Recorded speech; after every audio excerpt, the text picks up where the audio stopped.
Back from your vacation? Yeah. I was Hi. week. So we are a warm welcome to IBD Masterclass at IBDENC. This September, we have a very interesting topic. It is therapeutic endoscopy in IBD. We have top stalwarts in endoscopy to address this issue, the opportunities, the challenges, the difficulties, all together in a case capsule of 1.5 hours. To begin with, it is my pleasure to introduce to you the speaker, Dr. Gursimran Singh Kochhar. He is the Vice Chair and Co-Chair of the Global Interventional IBD Group, has done fascinating work on therapeutic interventions in inflammatory bowel disease. He is an advisory board member for the IBDENC, and without much ado, he is the best person to start today's talk. Over to you, Dr. Gursimran.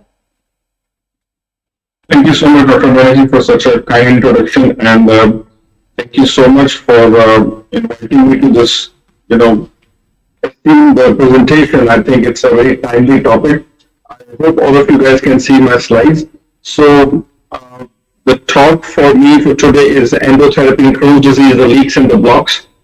We're going to learn about advances in endoscopic management of strictures, leaks, and fistulas. I do not have any financial disclosures. So complications of IBD, when we talk about the 5 broad complications: stricture, fistula, abscess, sinuses, and intestinal leaks. And intervention IBD has been around for a while, but it was predominant for endoscopic balloon dilatation as we knew it for years. But now we are doing endoscopic stricturotomy in IBD patients, stenting, endoscopic fistulotomy, endoscopic sinusotomy, and endoscopic abscess drainage. So we'll start with stricturotomy. As Dr. Banerjee mentioned, we have established a global intervention IBD group from all across the globe, IBD experts, endoscopists, pathologists, and we've published our first ever guidelines in Lancet GastroHep last year. This is the paper that I'm going to be referencing for most of my talk. So what is endoscopic stricturotomy? We've used needle knife for precardia, CP sphincterotomies, and whatnot for a long time. So basically using any of those electro-incision knives to widen the lumen of the bowel is what we describe as endoscopic stricturotomy. There are 3 ways to do it. You can do it a circumferential all around the stricture, or you can do a radial or a horizontal cut fashion. So stricturotomy, in the global IBD group, we define as a procedure. If we have a stricture, we cut it open and leave it as such. We call it endoscopic stricturotomy. We refer to as stricturoplasty when we use clips at the end of the procedure to cover all the incised edges. The goals of endoscopic therapy in IBD are very different. I mean, these, certain procedures, as you've seen in therapeutic endoscopy, the endoscopy can be curative. For example, a POEM procedure for achalasia or an ESD for early cancer. Our goals are not that. Our goals are to be adjunct to the medical and the surgical therapy. And the biggest goal personally for me is to space out the need for surgery. Some of the patients in IBD, with IBD undergo a lot of surgeries, end up with short gut. So for us, if we can space the number of years, I think it is of a lot of benefit, both in quality of life and overall disease for the patients. So equipment, full disclosure, I do not have any ties to any of these companies, but these are some of the knives that I have used. I'm sure all of you guys are familiar with them. I do use the Irby machine. My settings are EndoCut Q323 on that. So we'll start with a basic case. This is a 32-year-old female who has ileocolonic Crohn's disease, status post ICR. She came because of an anastomotic stricture, of which she's 9 months postpartum with a stricture at her anastomosis that's 1 centimeter in length, and she's currently on bi-weekly adalimumab. She was recently hospitalized, and one of my partners did do a balloon dilatation on her up to 18 millimeters about 4 weeks ago. She had minimal relief. The repeat CT interrography now shows again the same mild stricture with mild pre-story dilatation and mucosal enhancement in distal TI. This is the endoscopic picture that I was shown for this patient. So if you guys have the same patient, which of the following option would you recommend? Would you repeat the balloon dilatation? Maybe consider balloon dilatation with intralesional steroids. Consider endoscopic stricturotomy, surgical resection, obviously, and then switching medication from anti-TNF to something else. So for this patient, we choose endoscopic stricturotomy. And this is a video I'll play for you guys. So this is exactly the stricture. We go in. It's a tight anastomotic stricture with some ulceration, as you may see. Even I try to pass the scope, the stricture bleeds. So I use an IT nano knife here and we start cutting the stricture. My usual goal is to cut in a circumferential fashion, and then at some point I like to cut in the submucosal scar space. You may very well appreciate, having done these endoscopies in these patients, the scope position is not the most stable because you are retroflexed sometimes to find the opening. So at this point we are trying to do the circumferential cut, and we are not, at this point I try to enter the deeper submucosal scar space. The thing about strictures is, if you cut at one point and that tension releases, the whole stricture gives away. It's almost very different from the malignant strictures where the whole area is so fibrotic that it's very difficult to push through. But in IBD strictures, when you reach that submucosal space, you cut the scar there, the whole stricture tends to give away. We were able to advance our scope safely into the small intestine. The mucosa on the other side looked normal. There was no such inflammation. And we then basically came back and put in clips to secure the edges. I don't want the edges to go back and seal together. And also, you'll see the data I'll show. It helps with the prevention of bleeding. This patient is now almost out 3 years from this procedure, and she's been doing well without requiring a surgery. This was a 1-year follow-up. The stricture looked big. My scope went through, no issues whatsoever. This is another gentleman, a young male, I believe 19 years old, who already had one resection. Everything else is good. This stricture was giving him the symptoms. So we did the same case. Again, we are retroflexed or semi-retroflexed actually in this case. You always notice these strictures have an ulcer. That is not from the disease activity. That is more from the localized ischemia. And same approach here. We use the same knife. We try to get into the, deeper into scar tissue. And again, once we cut a little bit deep in the submucosal space, the stricture kind of gives away, and we were able to get again onto the other side of the small intestine. And you can see the mucosa was essentially normal. He maybe had 1 or 2 abscess ulcers, but overall things were good. And this kid has also avoided surgery now for approximately 2.5 years. So when we look at the data from stricturotomy, most of it comes from my mentor, Dr. Gursimran Cleveland Clinic. That is the Land et al. Studies. Most of this is in retrospective, studies fashion. As you may very well appreciate, prospective studies in this regard are difficult. So we have had garnered a lot of experience with this in the last 3 to 4 years. We have treated strictures almost at every location. The technical success rate is very high. You'll see the 92% in my study actually, but that was one patient, so the percentage is decreased, but overall it's a very successful procedure. Coming to the adverse events, people always get scared about the adverse event. All across the studies, if you look at this column of perforation, most important column for GI endoscopist, is the rate of perforations is very low. Rate of bleeding is very high, which is understandable because we are making the scar tissue in there, and bleeding rate is up to 6% in some studies, and that is actually true. What has been my experience so far in the last 2 years I've been here at Allegheny Health? We have done 81 cases so far, locations from esophagus to ileocolonic, anal strictures, pouch inlet strictures, IC valve, primary small bowel, primary colon. Technical success rate has been very good. Clinical success rate, as I mentioned, one patient we couldn't get it through. Bleeding rate is about 6.1%. I had one perforation in the duodenum region because duodenum is very difficult region, but we were able to manage that patient also endoscopically. The longest follow-up has been close to 2 years now, and one patient has so far gone for surgery because of J pouch failure.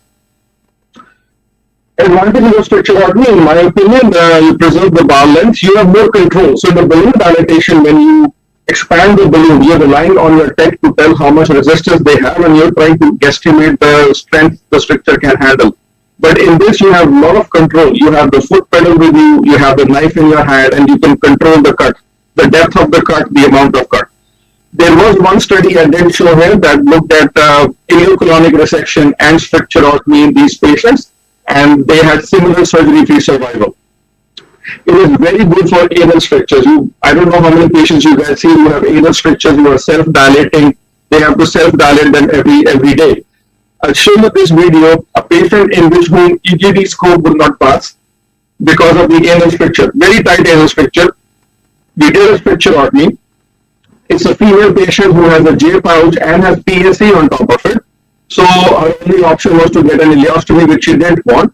So we will do a semi-circumferential incision here. We will be in the posterior rectal wall.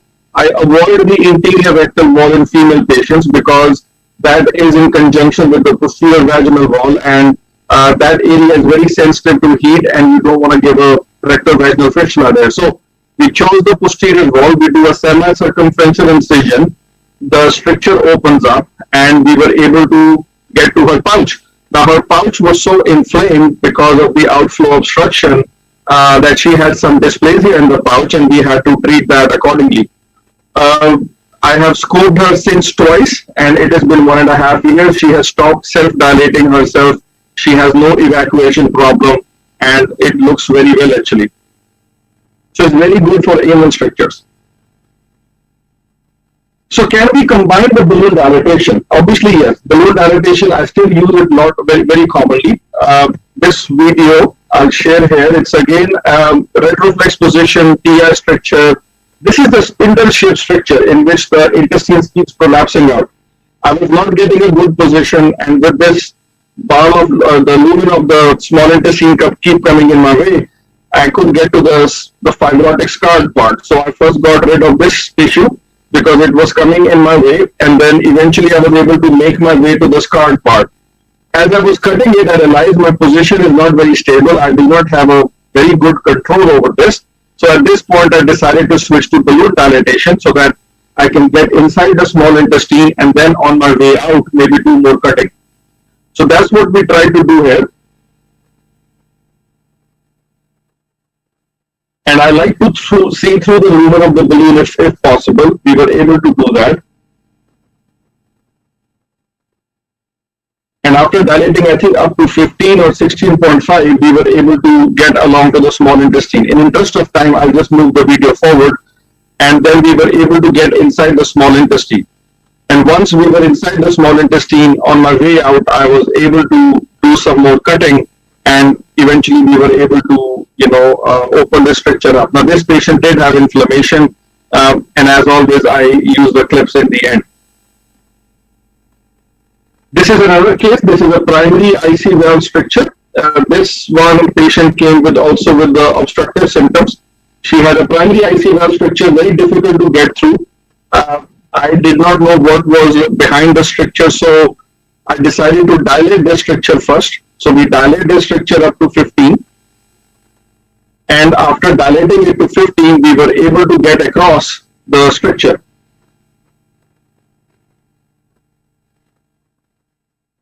And once we were across the stricture, we found that within 1 centimeter of the IC valve, she had another small stenosis. Other than that, her mucosa was normal. As you see, the small intestine mucosa is normal. So then we decided to do the stricturotomy back in the IC valve. Here you'll see we cut it all the way to the muscle, the entire IC valve. And if you see, the stricture is kind of almost giving up away. This is very interesting in IBD strictures. When you cut the scar tissue, it almost gives away, which is very different than the malignant strictures. So we almost cut all to the level of the muscle and the fat. And IC valve is a very forgiving location. You have a lot of fat tissue there. You can be slightly more aggressive. This was the second stricture internally that we also treated with needle knife. And this has been more than a year. I haven't done a follow-up on the patient yet endoscopically, but clinically she's doing excellent. So drawbacks, there are some drawbacks. This does require training and expertise. You have to be comfortable using all the tools, not only to cut, but if you were to run into trouble like perforation or bleeding, you should be able to manage it. In United States especially, we don't have billing codes for this procedure, and any procedure that doesn't have a billing code is very difficult. But I'm very grateful for the institution I am in. They have allowed me to do this procedure. It it can be time consuming. Your normal balloon dilatation may require, let's say, 30-40 minutes. This can be sometimes upward of 90 minutes. Bleeding is still a challenge. So very quickly on the role of stents in management of IBD, they have always been an area of interest. They have been attempted in patients with IBD with very limited success. Early results were not encouraging at all. This table summarizes the most largest studies, meaning you can see 21, 17 patients, 39 and 46. We do not have much evidence of stents in IBD. However, the most recent study I have highlighted in red, which was published in GIE last year. They had 21 patients. They were all anastomotic strictures. Only 2 were primary strictures. They basically excluded strictures that had any inflammation, which was a lot of the strictures they excluded that we treat normally. They said that technically they were successful in 23 of 24 patients, and 100% of strictures they were found to be dilated to the stent diameter. They used the Janssen stent, if I believe. This study is from Spain in Europe. They had 5 adverse events, in which 3 were stent migrations, which necessarily is not an adverse event, but 2 patients came with belly pain while the stent was in place. So personally for me, SEMS in IBD has been an issue because we don't, the procedure has been associated with some adverse event. Bowel perforation, not anymore. Stent migration, yes. Fistula formation, yes, can happen if there is a lot of inflammation. I personally feel we need dedicated IBD stents because there is a tissue reaction to the foreign body that happens in IBD patients, and hence we are not able to find good stents. So far we are using duodenal or esophageal stents to treat this. And as time goes by, we'll have some long-term follow-up data to see if they help. But the future looks bright. This is a lumen opposite stent. People use it a lot for drainage of pancreatic fluid collections and gallbladder drainages. I also use them for that, but I have also started using them for my IBD patients. I'll share this very quick video. Here is a patient who has a very tight pinhole duodenal bulb stricture. She has IBD downstreams, never had upper GI involvement, but now she has a pinhole stricture that we were not able to pass. I must say duodenum is a very, very vascular region, so doing stricturotomy here has been very challenging because of the bleeding, and the bleeding can be pretty severe. So as you see, it's a pinhole stricture. It won't even let us pass an EGD scope. So basically, I just passed the wire through it under fluoroscopy using an XL cannula. We made sure there is nothing downstream. And then we basically used the 20 by 10 lumen opposing metal stent. And we were able to deploy that. 1 phalange distally to the stent, 1 on this side. And once the stent was deployed, we then dilate the stent to its size. And the other thing to keep in mind is, although the design of a lumen opposing metal stent is made for anti-migratory effects, however, in small intestine, they can still tend to migrate. So hence, I secured the stent with the help of endoscopic suturing device, and we placed 1 suture, and the stent was in place for good, I believe, 4 weeks, and we then removed the stent, and the narrowing was all resolved. So this is one indication where we can, learn from our hepatomegaly colleagues and use this stent. Moving on to the fistula, this time we have a picture of fistula, and I'm going to show you this patient with a J pouch who had a fistula, was having recurrent bouts of pouchitis. Was scoped by a couple of my colleagues, but they missed this fistula in the pouch. It's a pouch body-to-body fistula. If you see, the guide wire will come from the other side. It's a good, decent 3.5 centimeter fistula, and we decided to do a fistulotomy here because he was having symptoms of pouchitis, despite being on adequate management.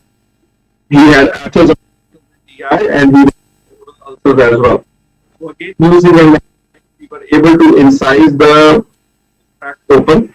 In this, the cut end should be towards the lumen, that's more safe. And we were able to then fully fillet open the fistulous tract. And once the fistulous tract was open, we were able to completely incise open. As you see, it has now become 1 tract. There will be no fecal stasis now. We were able to secure with the clips. And we recently followed up with the patient after 9 months, and the fistula was completely gone. This is another example of a very thick fistula, again in a patient with J pouch. he has basically two openings. This is the main opening to go to his pouch, and then that is the fistulous opening down there. Again, having a lot of symptoms of pouchitis, was asked to actually get a pouch surgery done to take his pouch out. So he found me through the internet, and we said, no, we can save your pouch. As you see, there are two openings. So then we use knife in this case. The most important thing is to find the right track to open up, because you may end up in some trouble sometimes if you are not careful of choosing the right track, like which side to go from. So we chose going this time from the pouch body towards the fistula side.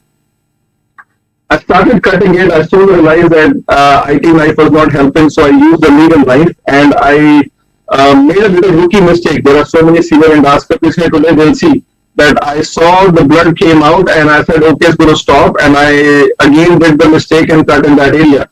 And there was a lot of bleeding, and then most of my time spent was right there. I saw the blood come, I said, I'll go above it, and the bleeding still happened. So then most of my time was spent controlling the bleeding. This is what I mean by having some expertise, that you should feel comfortable in recognizing that this is a problem. And then I switched from here on to control of bleeding. It took us a lot of time, but eventually we were able to manage to control the bleeding. The patient did require transfusions after that as well. Obviously, this is a very shortened video, but it took us good amount of time. But in the end, we were able to manage to control the bleeding with multiple devices. And then we proceeded on to do the fistulotomy, and the tract was open all the way. We have done a follow-up on this guy. He hasn't had a recurrent fistula. We did put him on medication, and his pouchitis is slowly improving.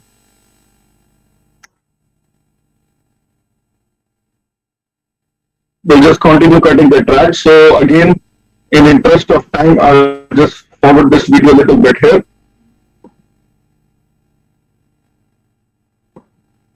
And then I secure the edges with the clips.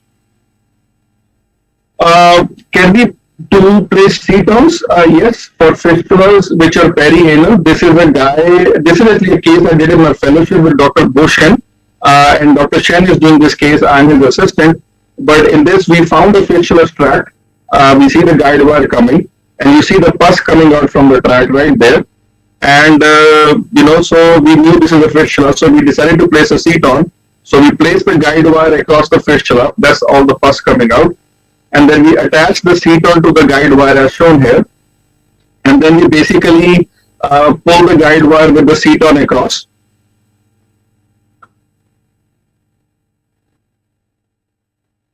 And then we were able to place the Seton. Now you just have to secure the Seton with a suture. That doesn't take too much of a time actually. And we were then able to secure. So we were able to place this endoscopic Seton right during our endoscopy. The patient didn't need a surgical referral, and then we just had to tie the knot and then tie it with the suture. And Setons are a very important part of fistula management.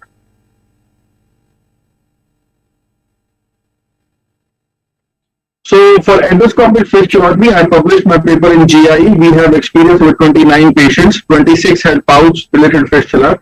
It was successful in 26 out of 29 patients. 3 required surgery. 1 patient had a significant post-procedure bleeding. It can be attempted in short fistulas, simple more than complex. And again, this should be used in adjunct to medical management. So in conclusion, management of adjunct treatment option. And I think as our technology is improving, we need to improve our training for our faculty and fellows as well. If any one of you guys want to be involved, as Dr. Banerjee mentioned at the beginning, we do the SIG intervention IBD with ASG, and you guys can get in touch with me. I'm more than happy to have you guys with me here or train in whatever form.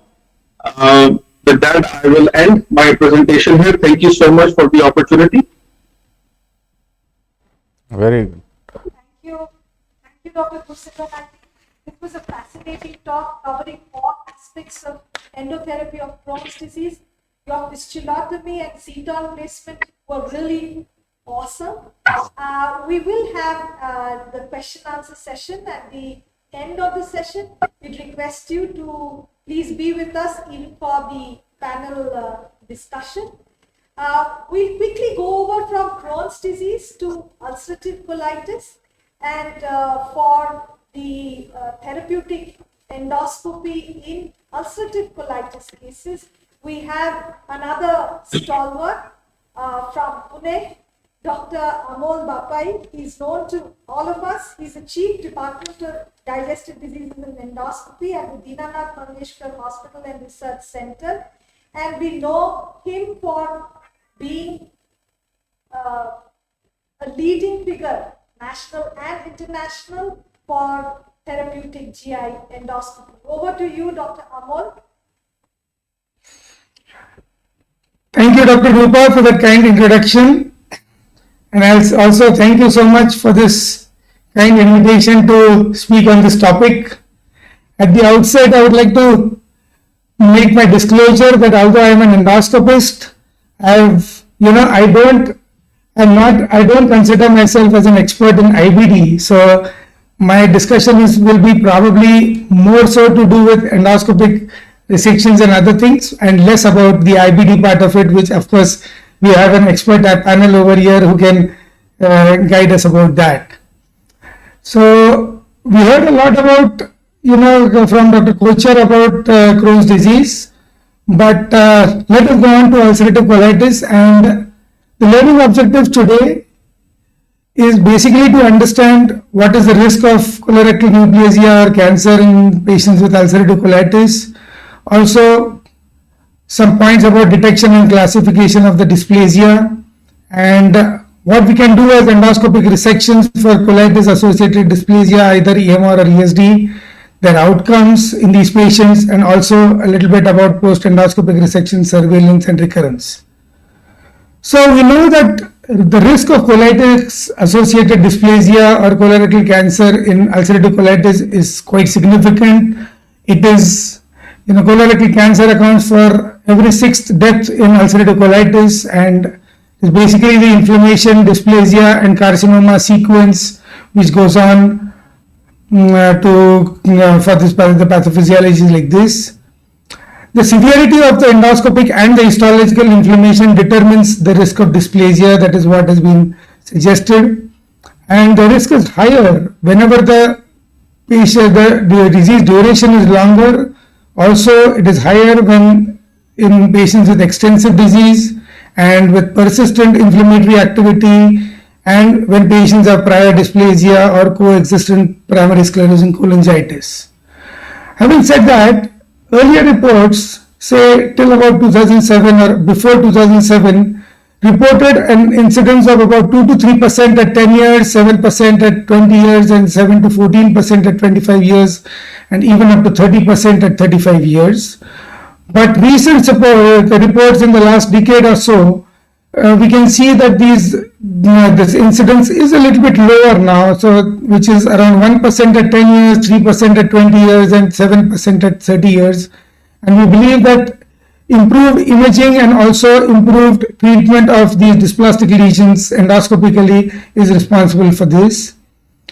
Also, what's important to understand is that the cumulative neoplastic neoplasia risk, dysplasia as well as cancer, is around 4% at 10 years, 14% at 20 years, 28% and then 39% at 40 years. And the colorectal cancer risk is much lower, but at the same time, it does go on with increasing duration of the disease. And the cumulative incidence of high-grade dysplasia or colorectal cancer at 5 years is around 6% for polypoid dysplasia, but it is around 65% for non-polypoid dysplasia, which I will touch upon in the next part of the discussion. What is important to understand from this busy slide is that periodic, meticulous, and lifelong surveillance is the key to prevent cancer-related or dysplasia-related occurrences in patients with ulcerative colitis, and that is very mandatory to remember. Now, coming to the SCENIC guidelines, which have so beautifully demonstrated and told us about how to classify dysplasia. So, we know that dysplasia can be visible or invisible.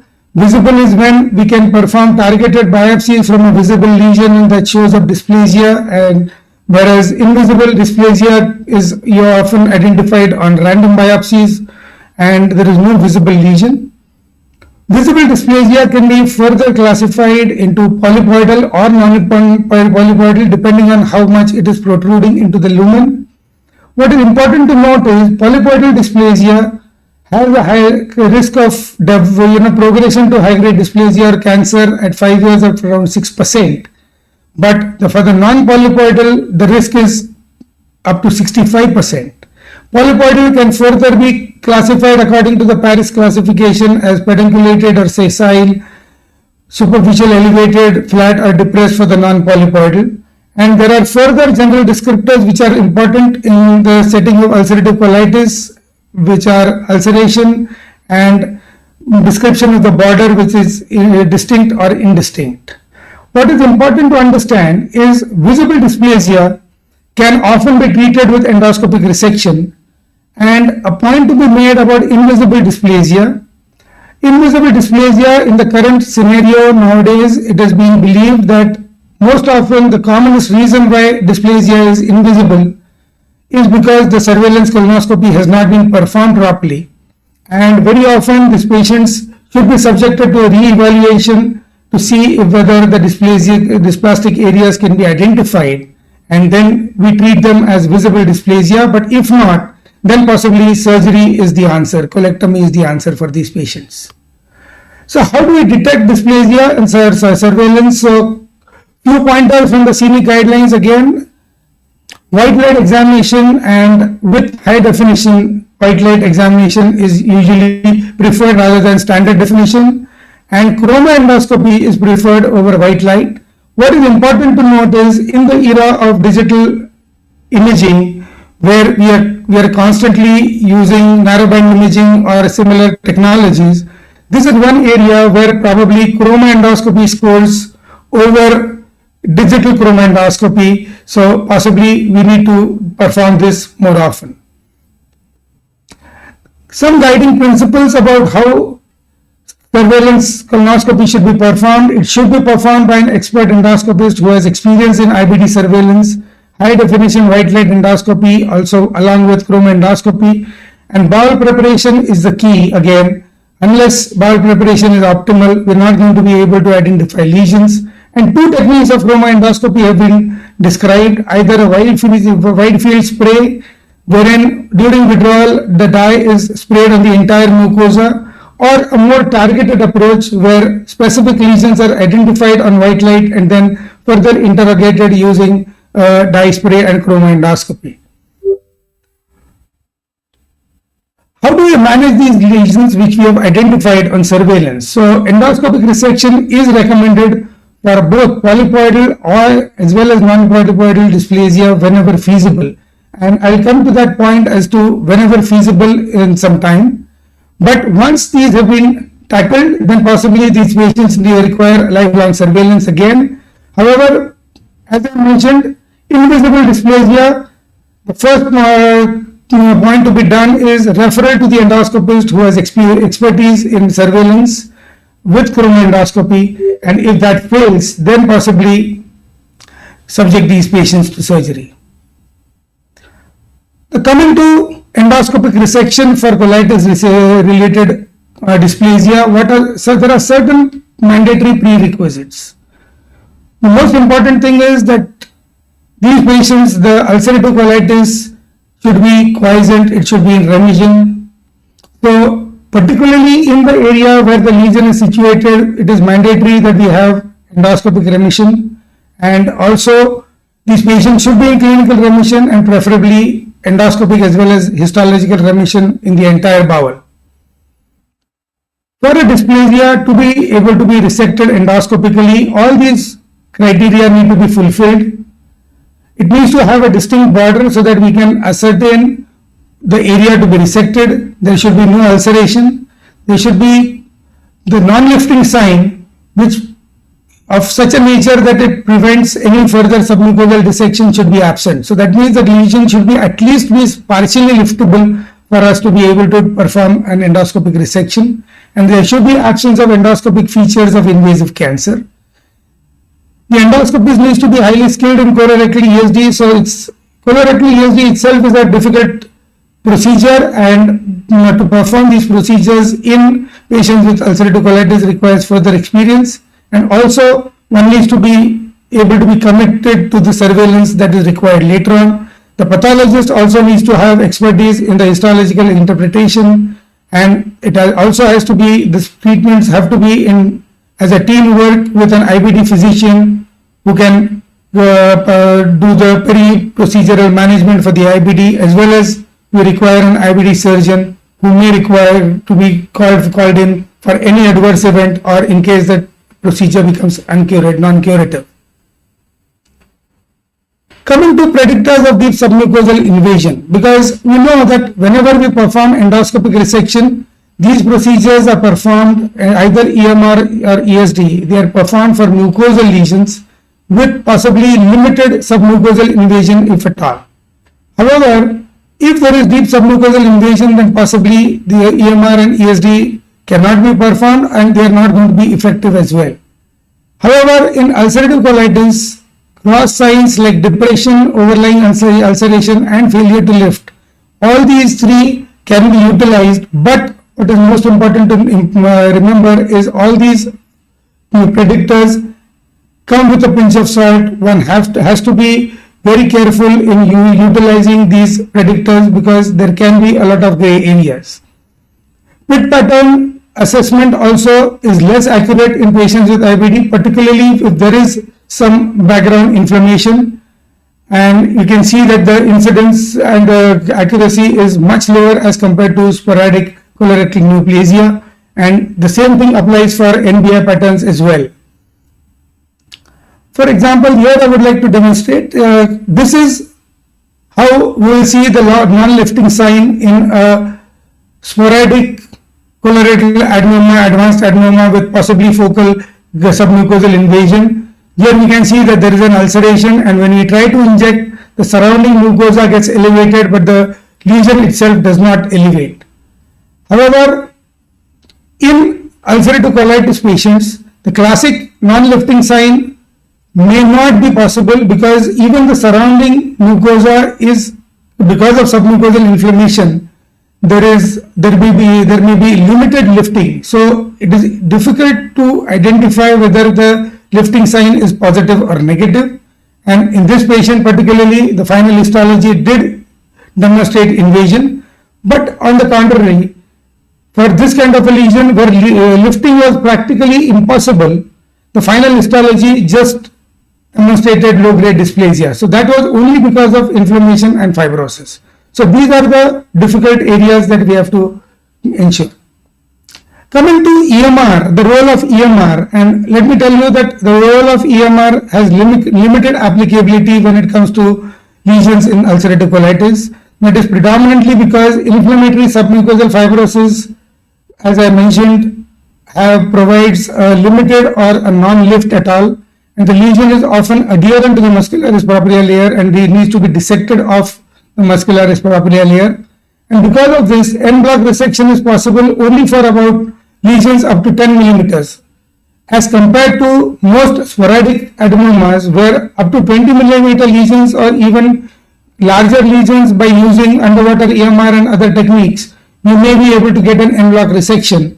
In ulcerative colitis, the en bloc resection is possible only for lesions below 10 millimeters, and anything beyond that requires very often a piecemeal approach. And there is a high conversion rate from EMR to ESD because of submucosal fibrosis. As we all know, resection margins cannot be commented upon by the pathologist whenever we present them with piecemeal specimens, and they are always very upset with that because then the overall further management becomes compromised. And there is also a high risk of metachronous lesions in ulcerative colitis, so one has to be careful that we need to get the entire en bloc resection these patients.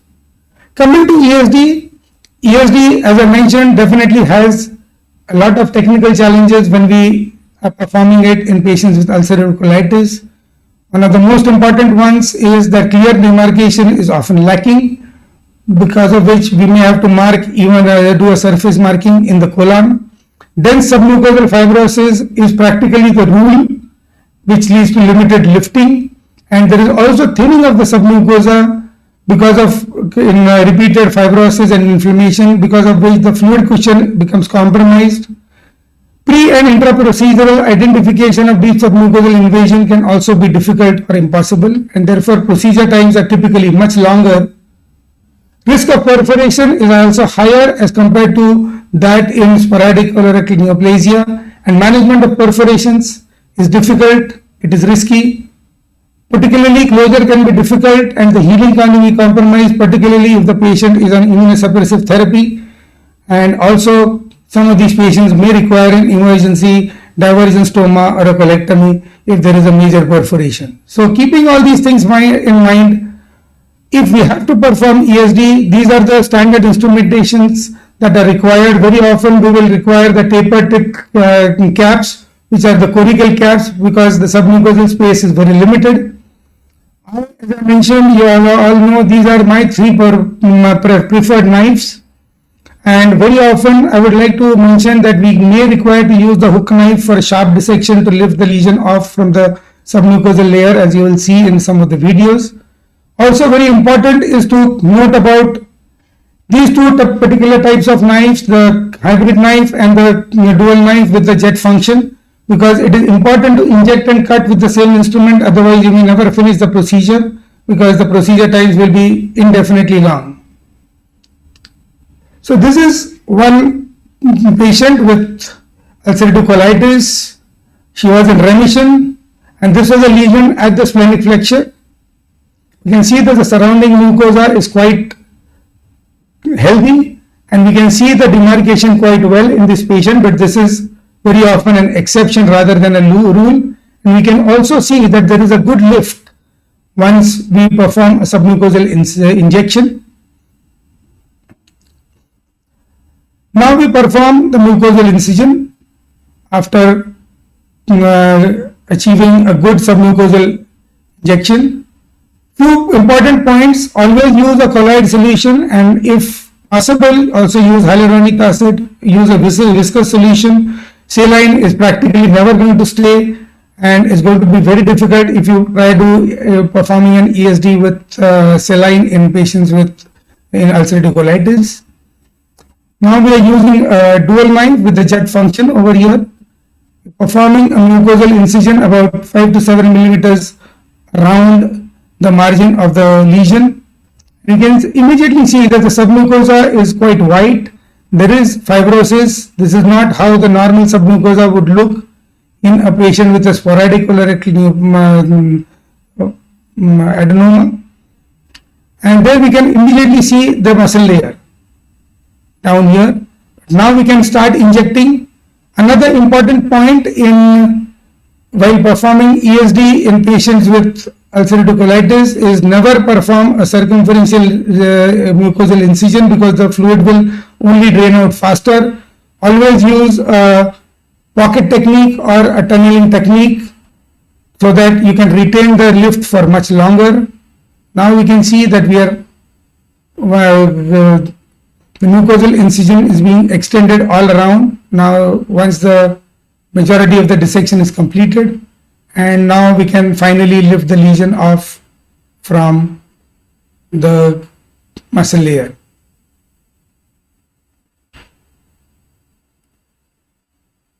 Because the submucosa is quite thin, it is also important always to examine the muscle defect, the defect very carefully, and we usually have a tendency to spray hemostatic solution, ferrocrilium, on the base to prevent some minor bleeding. This is the final lesion.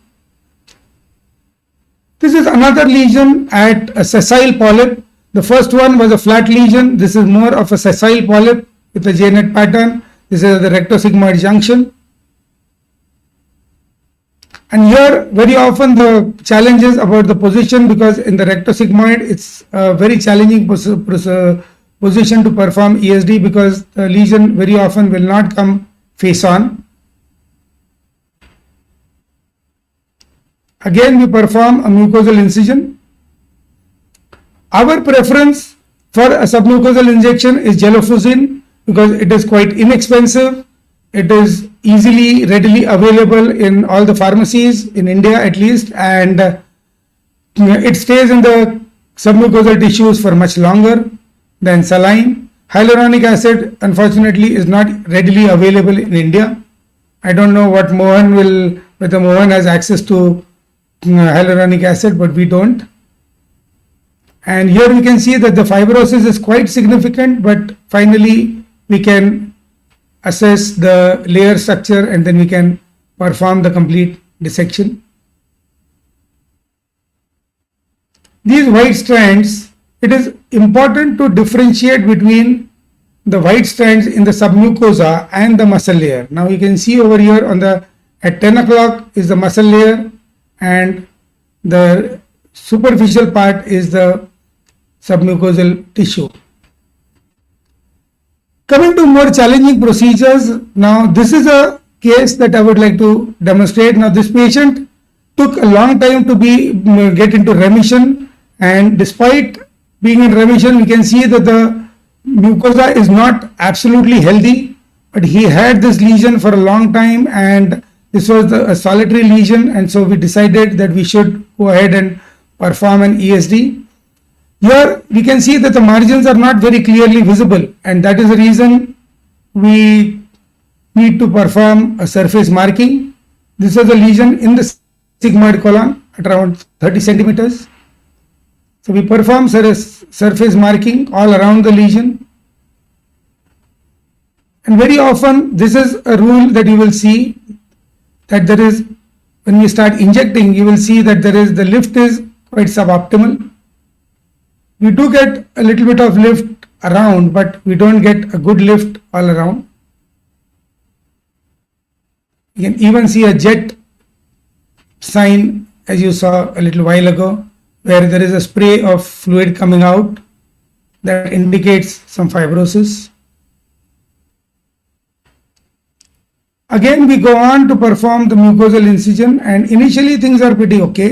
You can see some fibrosis, but immediately you can see that the mucosa is densely adherent to the muscle layer, so much so that we have to use later on a hook knife to perform the dissection, and also we required to use a clip and line technique. Here we can get a reasonable plane, but we have had to shave the lesion off from the muscle at places. We are now using a clip and line technique where we apply a clip attached to a dental floss to provide traction, and now we are getting the plane, submucosal plane. You can see over here that the submucosa is so thinned out, and that is the biggest challenge in performing ESD in these patients. And here we can see that the lesion is so densely adherent to the muscle that we have to shave it off from the muscle. We are using a hook knife over here. And finally, after getting the lesion off, we close the muscle defects with a few clips. Unfortunately, although this patient underwent an en-bloc ESD, the final histology did demonstrate adenocarcinoma with deep submucosal invasion, again highlighting the fact that although the initial assessment on NBI and high definition white light endoscopy was that of a JNET type 2A adenoma, this patient had invasive cancer. How do we handle the specimen? So typically, as in any ESD specimen, it needs to be mounted, and then the serial sections at 2 mm intervals need to be performed, and depth of invasion has to be assessed. But furthermore, there are a few challenges for the pathologist. So there are some feature differences between sporadic specimens and sporadic colorectal cancer specimens and ulcerative colitis specimens.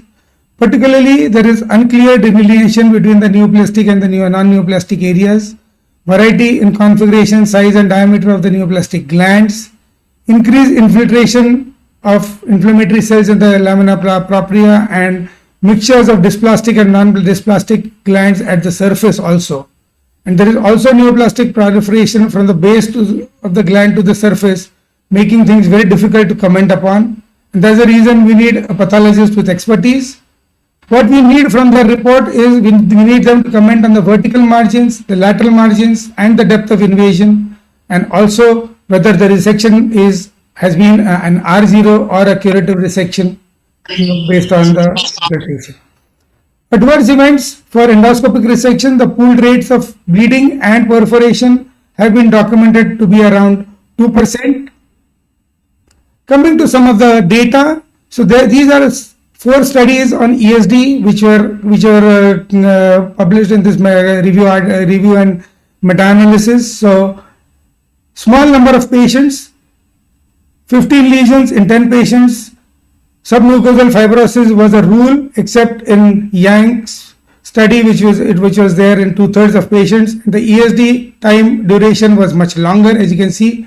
En bloc resection was possible in around 80 to 100%, and R0 was around 76 to 80%, and there were a few adverse events. Coming to the follow-up, recurrence and need for surgery. So the rate and reason for colectomy after ESD in one patient in ICOPANY's study, one patient had vascular invasion. In Suzuki's study, 4 patients required surgery because one had T1 cancer, one had invisible dysplasia, and one patient had, the patient preferred to undergo surgery. Kinoshita's study, 20% surgical requirement for surgery because of a non-curative resection, and again in one patient in around 7% for a missed synchronous T1 cancer. Local recurrences are to the tune of were about 22% in ICOPANY's study, whereas in Suzuki's study they were around 4%, and in Yang's patient study it was around 14%. And we can see that the recurrence rates are slightly higher as compared to that in sporadic colorectal neoplasia. Amol, we've crossed the time. Could you just... Okay. Yeah, I'll just wrap up. Right. Thank you. Some comparisons of EMR versus ESD. So what has been demonstrated is larger lesions more than 10 millimeters with fibrosis are best treated by ESD. However, smaller lesions below 10 millimeters and those without fibrosis can be managed by EMR. And the safety and feasibility of endoscopic resection in IBD patients has demonstrated. This is another meta-analysis which showed that ESD is superior to EMR for en bloc resection but has its own challenges. Coming to surveillance, a quick point about surveillance. So after completing the endoscopic resection, pharmacotherapy needs to be continued, annual colonoscopy surveillance needs to be done, standard surveillance protocol is mandatory, and the principles remain unchanged, and new or recurrent lesions will need to be assessed and treated as per their merit. This was the most recent meta-analysis which has shown that the pooled risk of colorectal cancer as well as high-grade dysplasia after endoscopic resection is around 2 per 1,000 person years, which is very low, and for any lesion it is about 43. What is most important to note from this meta-analysis is that endoscopic resection plus surveillance is considered now to be an optimal strategy, and currently the lower recurrence rates are related to improved imaging which detects the neoplasias earlier, and also improved pharmacotherapy and biologicals that are available for treatment of the disease per se. So to conclude, endoscopic surveillance is an acceptable, safe and effective strategy for both polypoidal and non-polypoidal colitis-associated dysplasia or cancers.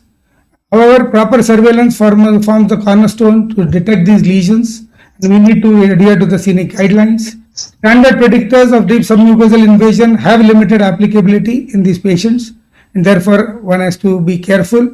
ESD is in general more applicable than EMR, and EMR possibly is limited to less than 12 millimeter lesions. And endoscopic resection in these patients is technically challenging and requires significant expertise. Outcomes are acceptable with impressive R0 and curative resection rates, although they are inferior as compared to sporadic colorectal neoplasia, and continued surveillance is mandatory, and new lesions must be treated as per their own merit. Thank you very much. Thank you for a patient hearing. Dr. Amol, for an all-encompassing talk on ulcerative colitis and therapeutic interventions in ulcerative colitis. We'll take questions at the end as we discussed. We quickly go over to the main canvas of endoscopy in IBD, and to moderate the next session, I have with me here is Dr. Mohan Ramchandani and Dr. G.N. Ramesh, both of whom need no introduction. Over to you, Dr. G.N. Ramesh, for the moderation. Thank you very much, Rupa. I will not spend much time on formalities, but just to let you know that there are 3 parts to this. I would call it symposium. It could be a panel discussion, even though we've had 2 wonderful talks that have gone by. What we are planning to discuss is the canvas of endoscopy in inflammatory bowel disease, besides whatever has been beyond whatever has been discussed. And to discuss the first part, it's my pleasure to invite Dr. Mohan Ramchandani, one of the leading gastroenterologists of the country. A long CV, but I'll just say that he's a passionate endoscopist, a brilliant teacher, and a wonderful person. Mohan is going to tell us about small bowel endoscopy with particular reference to inflammatory bowel disease. And I'm sure he's going to take us very briefly from the journey from the balloon to the spiral. Over to you, Mohan. Thank you, GN. I think I'll just quickly wrap up this small topic. As we all know, we are discussing about IBD, and Dr. Kochhar and Amol touched upon the therapeutic part of dealing with Crohn's disease and ulcerative colitis, the challenges of the strictures, the fistula, and the dysplastic lesions. But we also have to deal with small bowel disease, and next armamentarium which we have is enteroscope. And as we are dealing with this long 6-meter organ which is freely hanging in the peritoneum and does not provide any fixed organ, in fact, doing endoscopy of small bowel can be closely matched with doing an endoscopy of a noodle. If you want to travel through a noodle, you cannot push a bare endoscope through it. In fact, you will push the organ itself and will not travel through it. And we can also draw an analogy by comparing it with pushing a thread into a redundant cloth. And if you want to push a redundant thread into a cloth, you need to pleat the cloth onto the thread rather than pushing the thread into the cloth. So you cannot do a deep enteroscopy by pushing the enteroscope just by pressure. You will push the intestine rather than traveling through it. And the answer to this is a device. If you have a device which can pleat the bowel for us, let it be double balloon or a single balloon, you can travel through the small intestine. And initially we saw how a small bowel can be traveled by doing this push and pull maneuvers using a over tube and a enteroscope inside it. You can see there is an enteroscope which is pushed through the over tube, which has got an anchoring balloon. You fix the enteroscope followed by a over tube balloon, and then you push the enteroscope so that the looping in the stomach doesn't occur, and push of the enteroscope leads to deep intubation, followed sequentially by the over tube balloon, and then you pull back, and that is how you shorten the bowel, pleat the bowel behind the balloon, and you travel further. Similar things can be achieved by a single balloon. So this was push and pull maneuver. Another method of doing enteroscopy is you pass a balloon through a dedicated colonoscope which is fitted with a balloon. This is the Pentex system and known as on-demand enteroscopy, and you have to pull your enteroscope or the colonoscope. Any colonoscope can be used, and the balloon will be passed through the therapeutic channel, inflated, fixed, and you can just reach to the balloon by inflating this balloon. And unfortunately, this enteroscope system was not popularized well because of the complexity involved. So in all, we have these many systems available. Single balloon enteroscopy system by Olympus, double balloon enteroscopy system by Fujinon, and we have a short or long enteroscope depending on whether you are wanting to do a diagnostic enteroscopy or a therapeutic enteroscopy. the shorter single balloon or a shorter double balloon has a larger therapeutic channel, a shorter length. But you can do majority of meter long. The therapeutic channel is 2.8 and the panenteroscopy is very poor. It's around 25%. But we want to see an enteroscope which can travel throughout the intestine in majority of the time. But initial days, we still were able to do many stricture dilatations or biopsies which were required, especially in country like India, when all small intestine ulcers are not Crohn's disease. They may have a tuberculosis, they may have other tropical diseases which needs biopsy. And that's how the difference of ulceration, which was also not only this enteroscope allowed us to do balloon dilatation as Dr. Kochhar showed us, but also did allow us to take biopsies and do other maneuvers, especially to differentiate between Crohn's and tuberculosis, which is the major problem in India.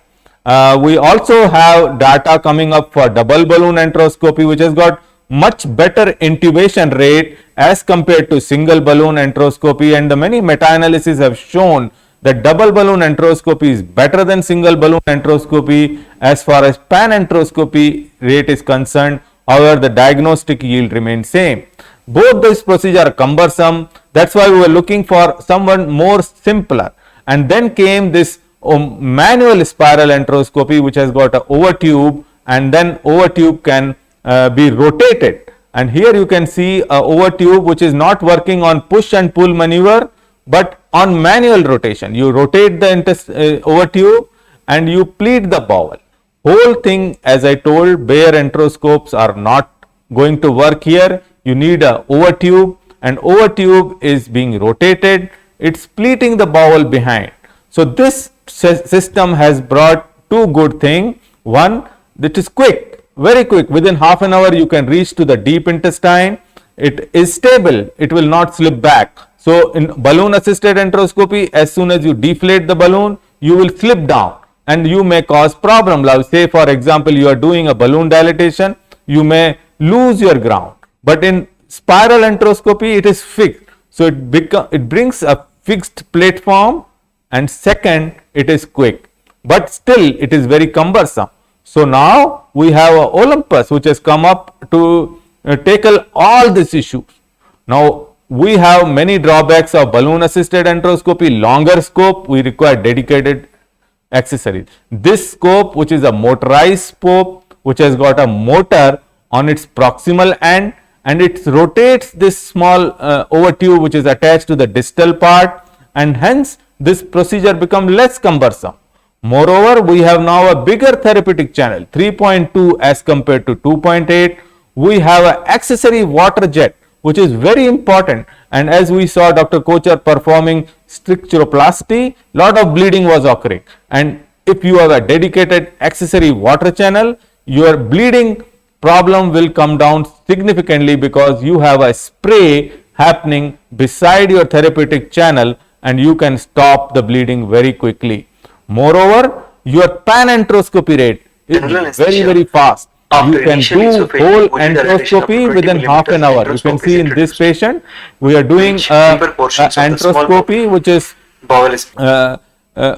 the enteroscope is propelling by itself. You are just pushing a pedal and you are swimming through. You can swim through whole of the intestine, reach to the IC valve, and then you can do the panenteroscopy rate very quickly. And you can see now we are reaching to the IC valve, and fluoroscopy to delineate the stricture. And you can do an indirect study by doing fluoroscopic examination. Then you can direct yourself towards the strictures. You can see now we are onto the back of the IC valve, and within no time you can reach to the cecum. From oral to cecum within half an hour. Moreover, the stable platform, you can see here, this is not slipping, it's gradual withdrawal. And once you reach to the lesion, you can pass the accessory very quickly, because you have now a larger therapeutic channel. Not only antegrade, you can go from the retrograde, from the anal verge to to the duodenum. You can see here we can reach to the duodenum very quickly. So now we have a very good armamentarium which can do pan enteroscopy, and that is very important in establishing diagnosis of Crohn's disease. We have a patient who have abdominal pain, who has non-specific finding on CT saying a non-specific thickening. You have to evaluate whole intestine, and if you have a whole intestine examination like with this motorized spiral enteroscopy, which pan enteroscopy rate is 60%, you can achieve that very quickly. Unfortunately, you may have to avoid some of the patients like those who have adhesions, those who have chronic liver disease, those who have difficult airway, because this scope is coming up with an overtube of 3 centimeter, which may not be good for everybody.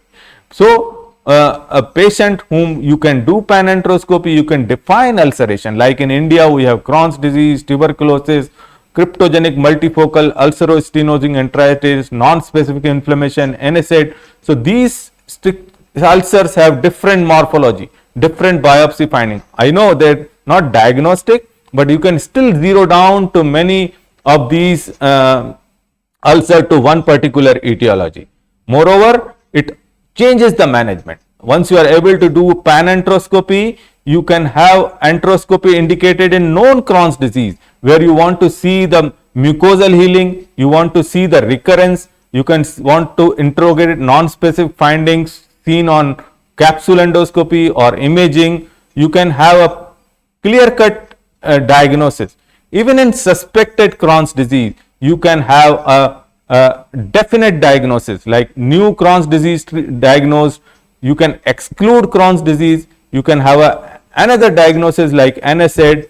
But moreover, you can do many therapeutic procedure. Like in this case, a case of Crohn's disease where a capsule endoscopy was done and it got stuck. Capsule endoscope stuck on behind a stricture.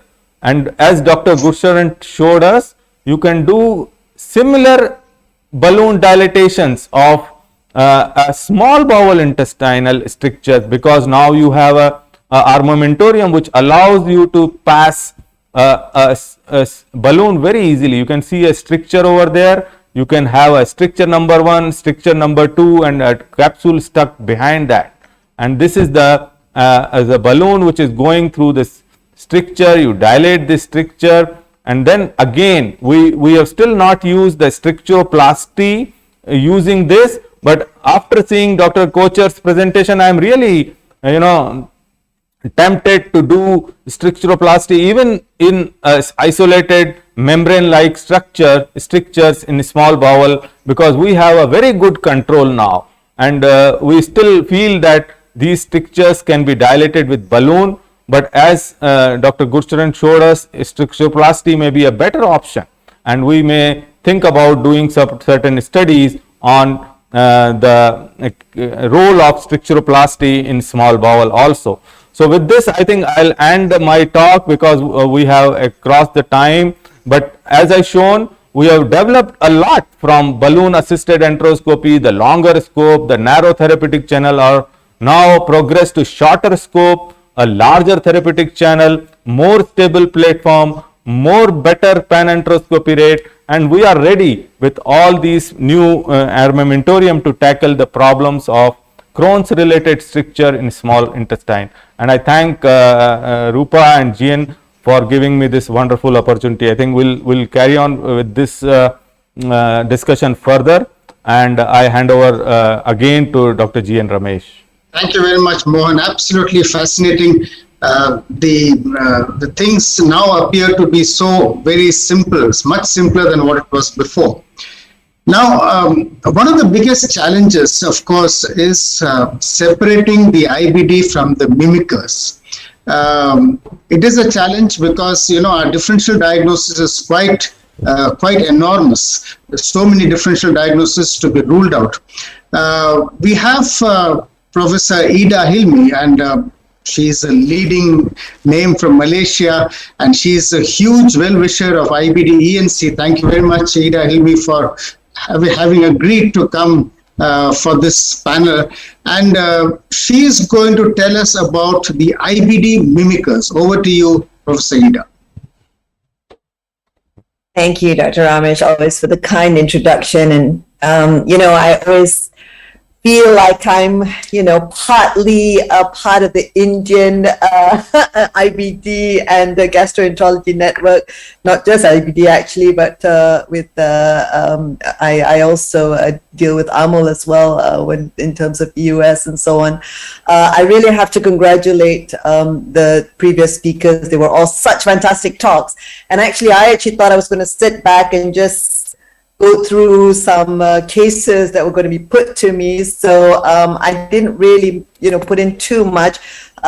So what I thought I would do is just maybe share a few things, few mimickers that I came across, and maybe I thought we would keep it interactive, just to sort of, mix it up a bit. So I'm just going to share here. Okay. So can you see that? So I presented some of these things at APDW, so I hope most of you have not seen it. Okay, so we'll start with the first case. It's a 15-year-old, with a history of rectal bleeding. Sorry, I can't get my thing now. Okay, and diarrhea. And came to me after consulting multiple physicians.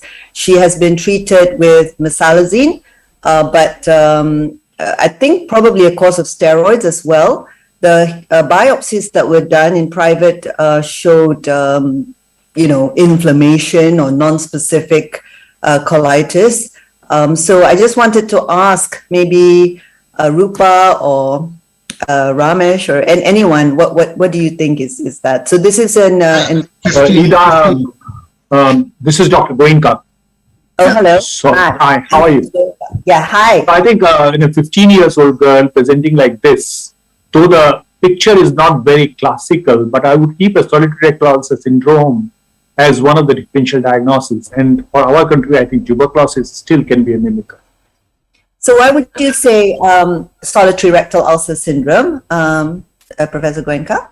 Yeah, it's, I see a lot of fibrosis in this, and I think it's a localized disease. I may be wrong, but I would keep that as a differential diagnosis. What does anyone else think? I would second this 15-year-old girl. I would also think of solitary rectal ulcer, the hypertrophic variety or the proliferative variety. And we've seen a few cases like this. And especially if you look at the right side of the image, you have that proliferative area and a lot of what looks like a fibrosis towards the left. I think that it is a proliferative or a hypertrophic type of SRUS. Yes. Okay, well, but then I'm... well, we are with a bunch of experts, so the diagnosis is absolutely spot on. Nobody had actually asked her, but I actually asked her directly. Before this, there was no history of it, and this girl had actually performed multiple self-digitation. She spent a lot of time in the toilet. She just sat there. I don't know why. She just felt she had to do it. I have to admit, I didn't really question the psychological aspect behind it, but it came as a surprise to her parents. Actually, they didn't know. And I think this is the question exactly that a lot of people think, make a diagnosis like this of Crohn's.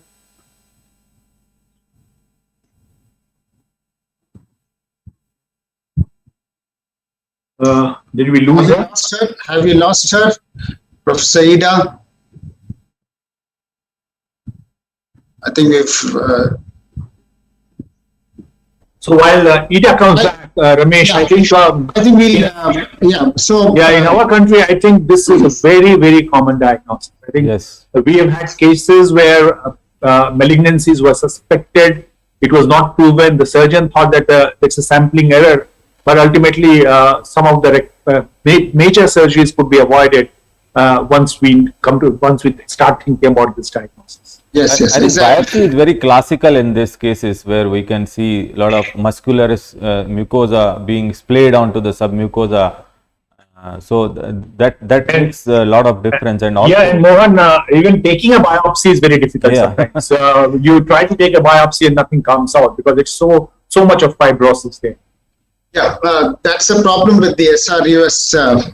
Taking a biopsy is difficult, but if you have a hypertrophic problem or a proliferative area, that is the area where you can really take deep biopsies or punch biopsies.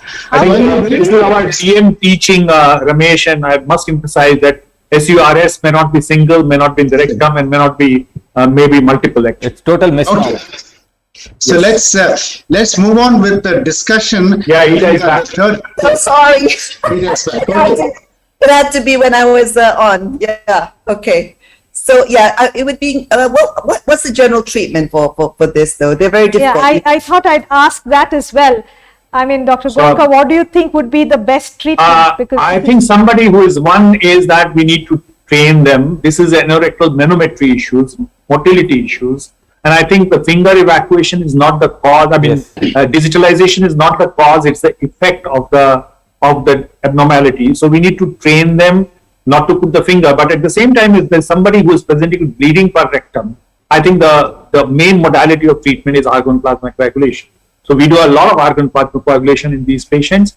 We did try radiofrequency ablation using the RFA machine, and we had very good results when the machine was available to us. So I think these are the two techniques which we would use. Yeah, but I think most important is behavioral modification and training, plus a combination of APC along with, I also use mesalamine suppositories quite liberally with. Okay, thank you. Sorry about that. So I'll move on to the next one. Okay, so this is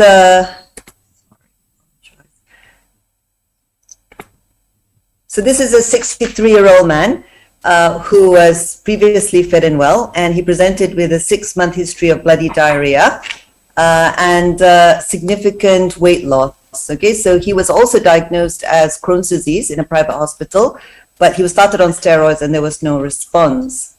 So this is what you see. I think for me it's tuberculosis. Okay, any other comments? This is only limited to the cecum, ileocecal area. Yeah. Well, I think there's very little going away from the diagnosis which Professor Goenka mentioned. Tuberculosis to me also seems to be the first possible. Yeah, so actually it was interesting because he came to me from private, and what I had noticed was that the biopsies showed quite dense lymphocytic infiltration, more so than what you would expect. And a CT scan was not done, and he had these huge, massive, matted lymph nodes. One other woman who was actually referred to me who also had some lymph nodes, but actually Sharmila, I don't know if I'm sure you know Sharmila, Amol, they found some peripancreatic nodes. So she actually did an EUS FNA, but it was inconclusive. And she also had patchy colitis. And what was really interesting was that nobody had actually examined her properly. So I examined her and actually found a groin lymph node. It turned out to be a non-Hodgkin's lymphoma. But the problem is I was smugly telling this in APDW how you must always do a thorough examination. And recently I had a Sudanese boy also referred to me for suspected Crohn's, and he was actually had a full pan endoscopy, not by me, but Dr. Stanley Koo is very good at it, who did the DBE and looked at the whole small bowel because he had abdominal pain, diarrhea, weight loss, and some thickening of the jejunum, if you like.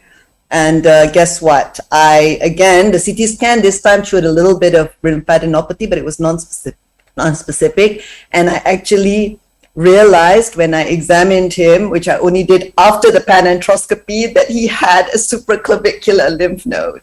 And again, he turned out to have Hodgkin's lymphoma. So I think it just tells you straight away that sometimes, just these basic things, and he was referred to me from outside. So again, nobody had done like the full lymph node examination. And so I think you really do miss something if you're not, examining. So this guy had is about to be referred for chemotherapy. Obviously, the bowel imaging, the bowel endoscopy was inconclusive. So he had to go for a lymph node biopsy, an excision lymph node biopsy with supraclavicular nodes. So important mimicker. And I think just to highlight again how these things can be quite confusing. So this was just some pictures. I put it in reverse about some solitary rectal ulcer syndromes that we're aware of. So I think we know that there are many, many mimickers. You've got your ischemic colitis, Behçet's disease. Do you see a lot of Behçet's disease in India? No, not in my experience. Yeah. So again, I've not seen it, but the Koreans, I think, have described quite a lot of it, and of course in Mediterranean countries and so on. So really, there are many mimickers, and the one that we actually sort of, we're always talking about all the time are these, which is differentiation between intestinal tuberculosis and Crohn's disease. And I'm not going to go through, the differences between the two of them endoscopically, but I want the experts to take a guess. I've got 3 images here. What are they? The middle one is likely to be Crohn's disease. The left one looks like TB, possibly. Any other guesses? I think we'll ask Dr. Gursimran to have the Western view as well. The left one looks like TB. The central one, the middle one, I agree with Dr. Goenka, it's most likely to be Crohn's. See, the only pointer there is the middle one, though I may be wrong, is that there are multiple pseudopolypi.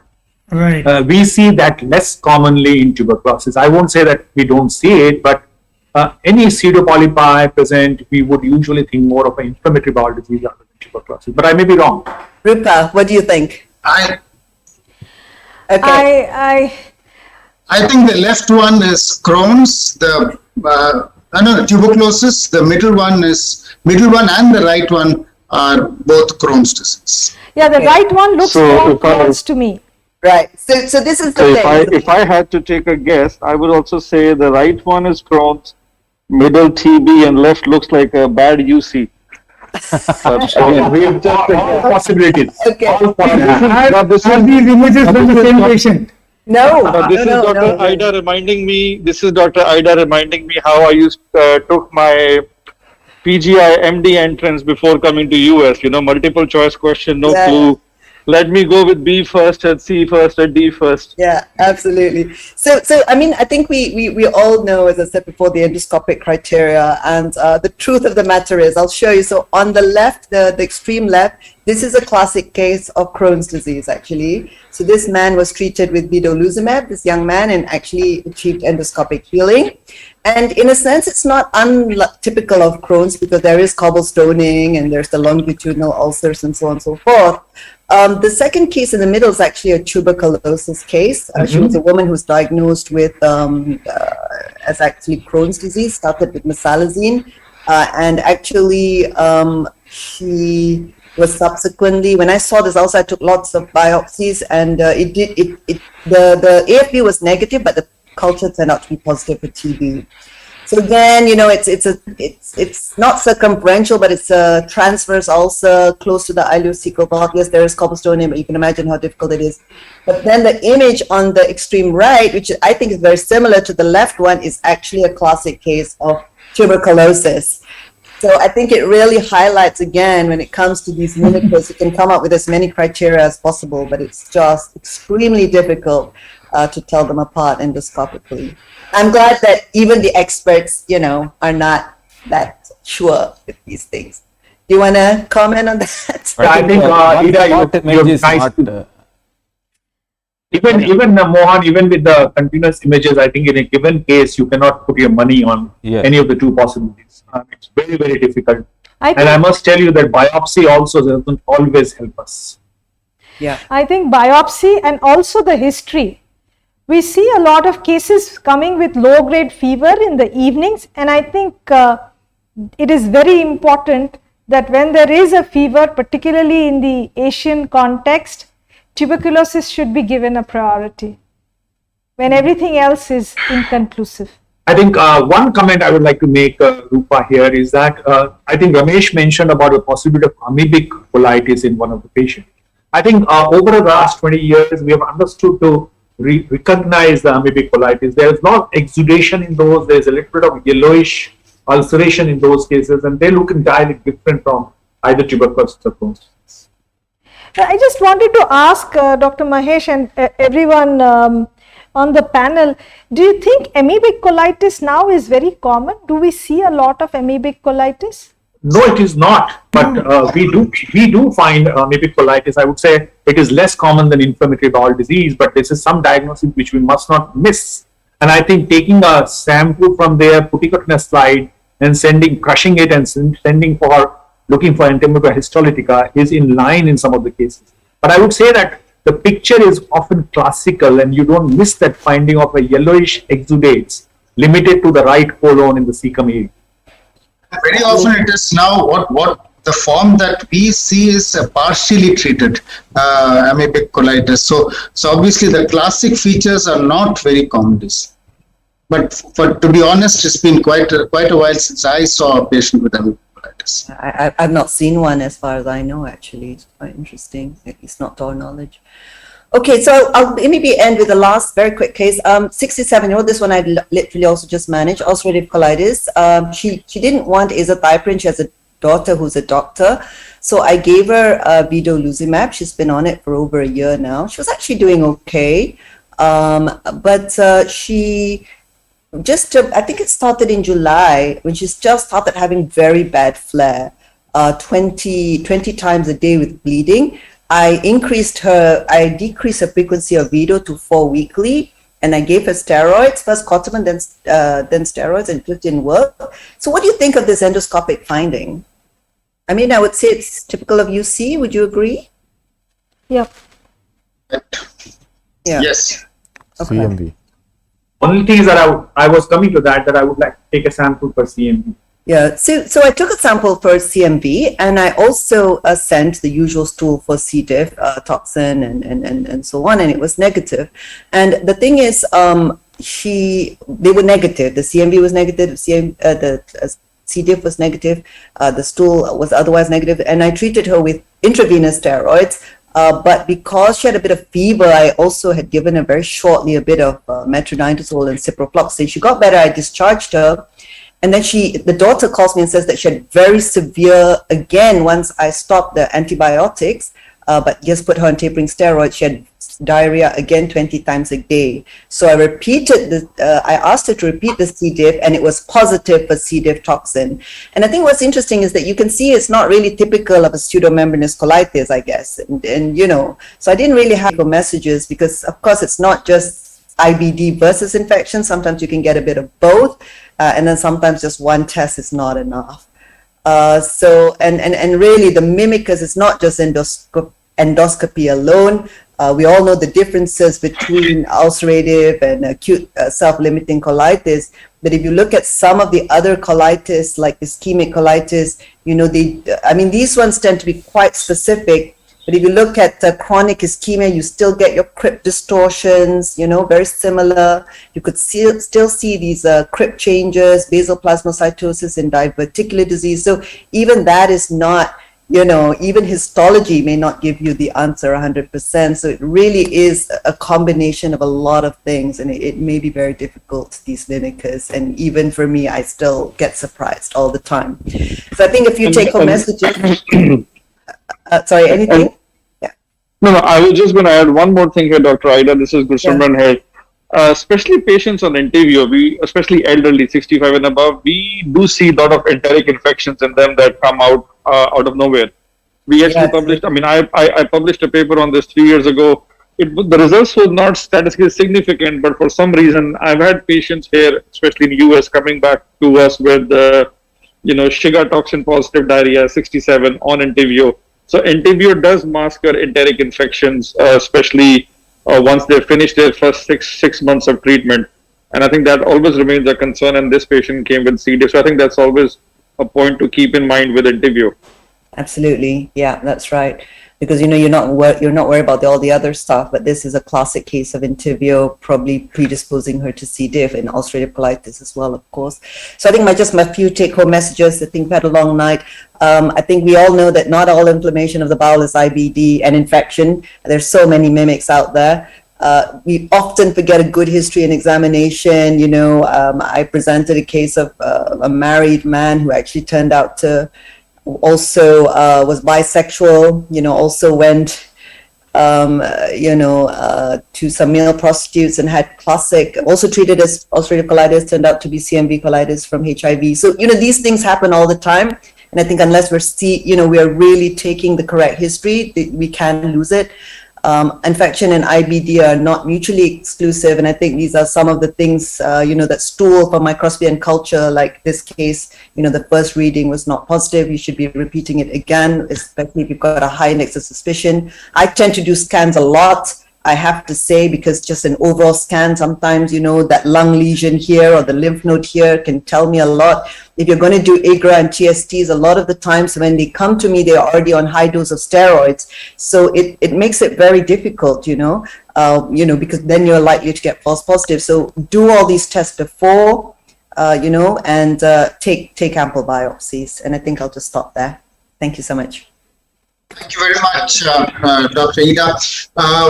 Yes, that is a very interactive session, very interesting, and a lot of learnings. We come to the next part where we have an informal discussion, but I have 3 questions actually for Dr. Mahesh. Mahesh is, as you all know, leading gastroenterologist, and he's at Kolkata.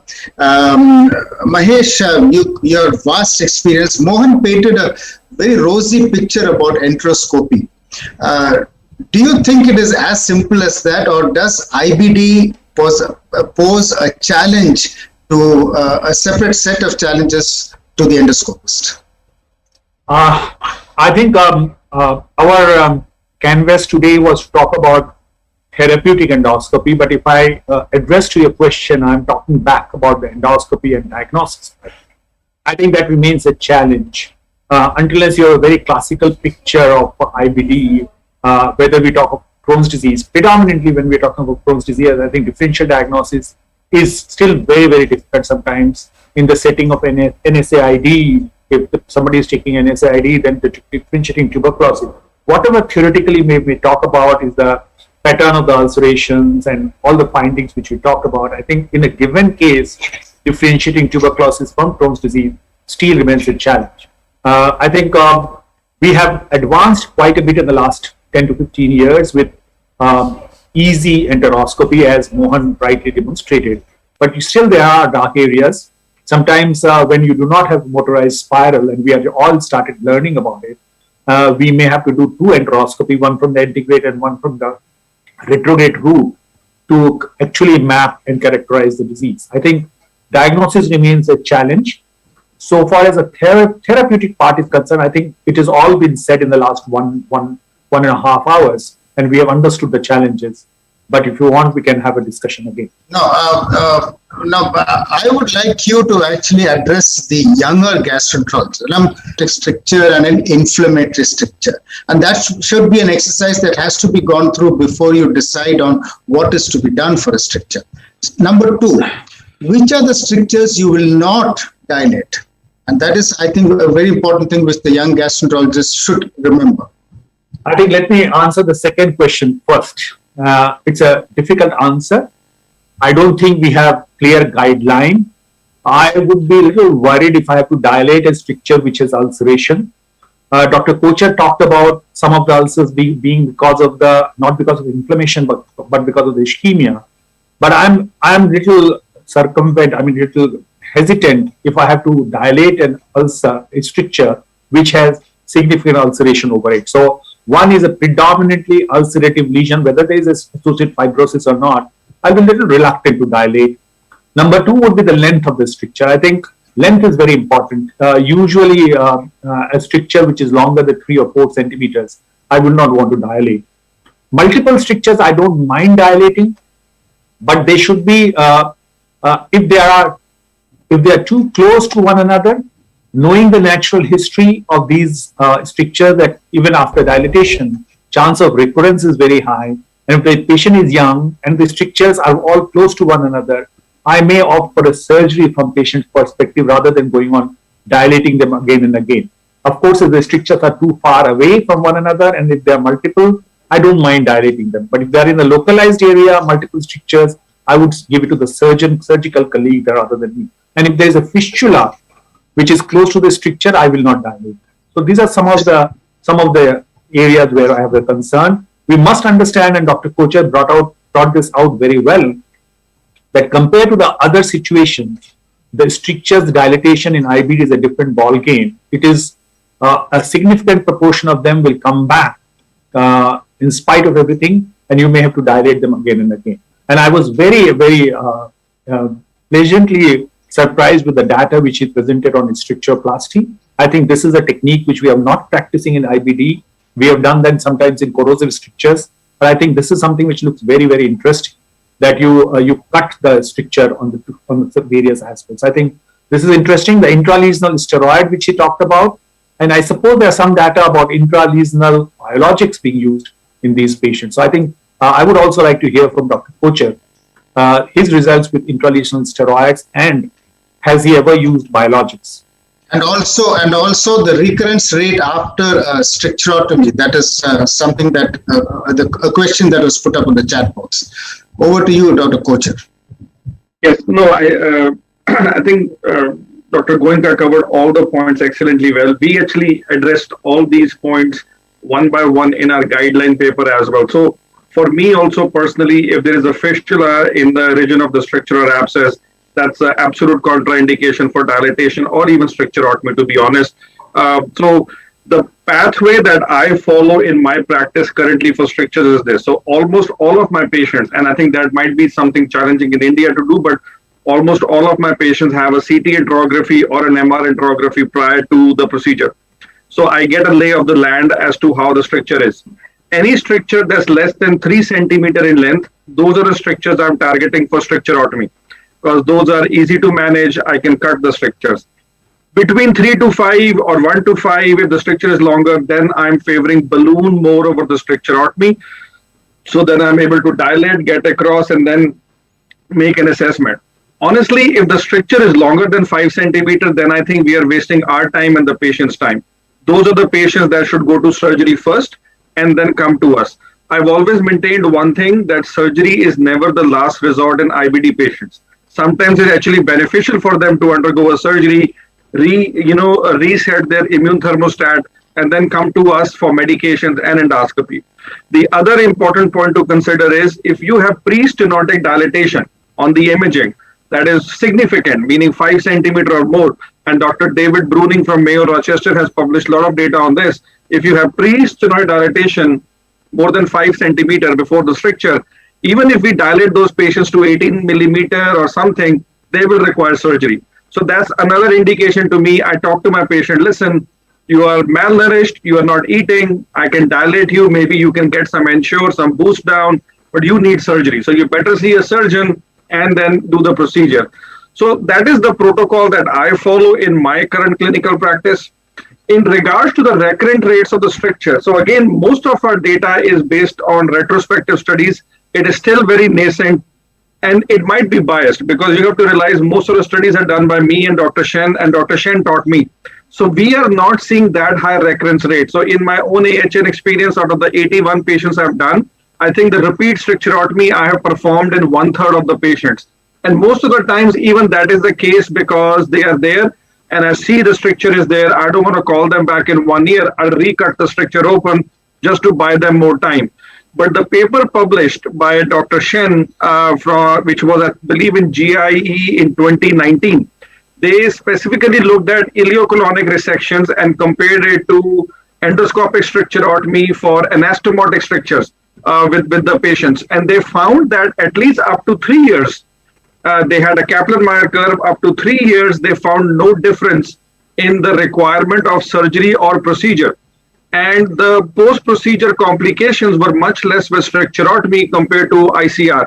So there is some debate to be had about that, because again, the numbers were not that huge. So I think it is a very good alternative in very expert hands as of now.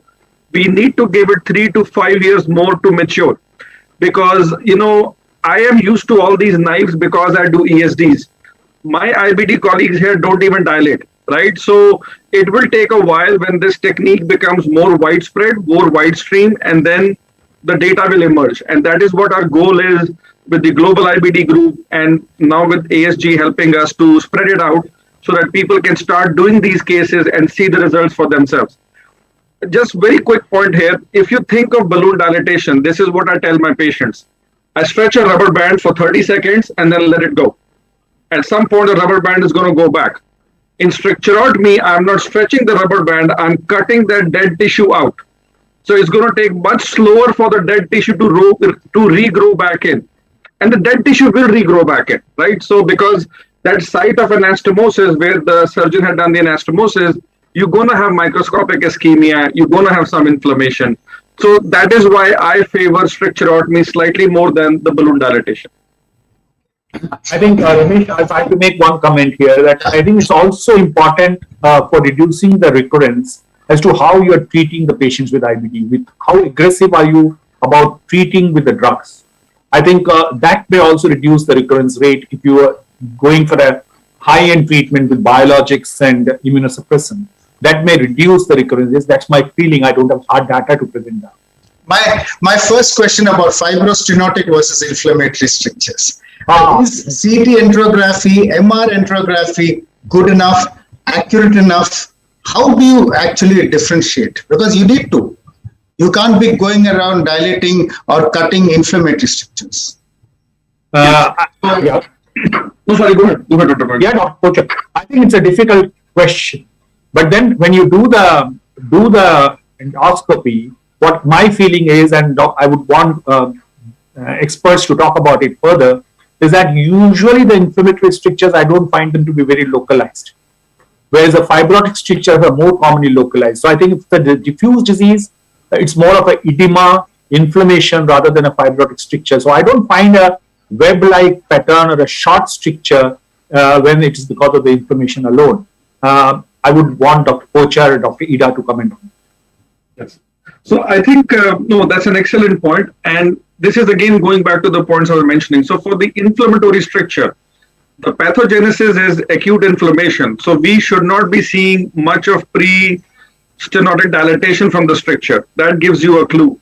The edema around the stricture in CT and MRE will tell you there's a lot of edema around the stricture. So I think for us, CT MRE is very important when I make that distinction. Then when we go in and we see the stricture endoscopically, you don't get that classic appearance of a hard stricture that you're trying to push with your scope. It's more friable. It is more like diffusely edematous. So you know from the get-go, yes, the radiologist was right. On the contrary, for the fibrotic strictures, even if it is 1 centimeter, because the process is chronic, you will have some pre-stenotic dilatation, maybe mild. And usually the radiologists will tweak their words. They will never say inflammation. They will say there is some mucosal hyper-enhancement around the stricture because the edema is not there much and all they are seeing is darkness around the stricture. So then they'll tweak the words from edematous to mucosal hyper-enhancement. So I think combination of these two helps us differentiate. And the third thing is, which I do a lot, if the stricture is inflammatory, I try to push the medications first, unless the patient is very symptomatic. And then you'll see the stricture does improve both radiologically and symptomatically if it is inflammation alone. Points very well taken, very well taken. Thank you very much. And Dr. Jayanthi did mention about the T2 weighted images that can also give a lot of information. I think we could go on with this discussion, but our friends from Malaysia are waiting to hear something from IBD in Malaysia. So I need to draw the curtains down on this discussion. Thank you very much, Dr. Kochhar, Dr. Goenka, Amol, Dr. Amol, Dr. Mohan. And before, of course, Ida steps in, it is over to you, Rupa, for your customary introduction of the country, and then from there to Malaysia. I think IBD Emerging Nations Consortium, we are now 25 countries strong, and every masterclass we highlight one country. Today it is up to Ida to tell us a little bit about Malaysia. Just hold on and you'll see how much there is. Ida, over to you. Thank you so much. Okay, I think it's been a long night. I have so many questions I wanted to ask Dr. Kochhar, actually, because I've done a few stricturotomies. I'm a little bit disappointed. Never mind, I'll probably email you separately. So I think we've had such a long night, and it's been so educational. So I thought we'll just do something a little light. I'll just share my screen.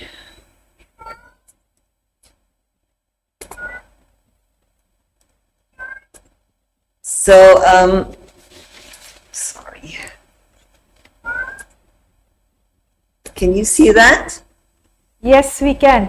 Okay. So, I managed to get a video from Tourism Malaysia, so I'm going to end with that. I just wanted to welcome all of you virtually to Malaysia. It's a shame that you can't see it in person, but yeah. So I think just a little bit about our countries, but those who are not so aware, it's in Southeast Asia. We've got East Malaysia and West Malaysia. Kuala Lumpur is right here, and our neighbors are Thailand, Indonesia, Singapore. So just moving on to the next slide. So as of now, the population is 32.7 million, as opposed to India, which is probably, I don't know, 1.3 billion. 130. Sure. What? 130, Ida. 130, yeah. Okay, so we have slightly less people. It's made up of three. So the history is fascinating. My mother was a history teacher. So just like a lot of the British colonial countries, that the ethnic groups that came from Malaysia is all really due to the British. Initially, we had the original Bumiputras, which are predominantly made of the Malays from the Polynesian group. But then after that, the British brought in the Chinese and the Indians to run their businesses, essentially tin mines, rubber plantations, and so on. So we actually have like three very distinct ethnic groups, if you like, but by far the Bumiputras, or the predominant Malays, are the most.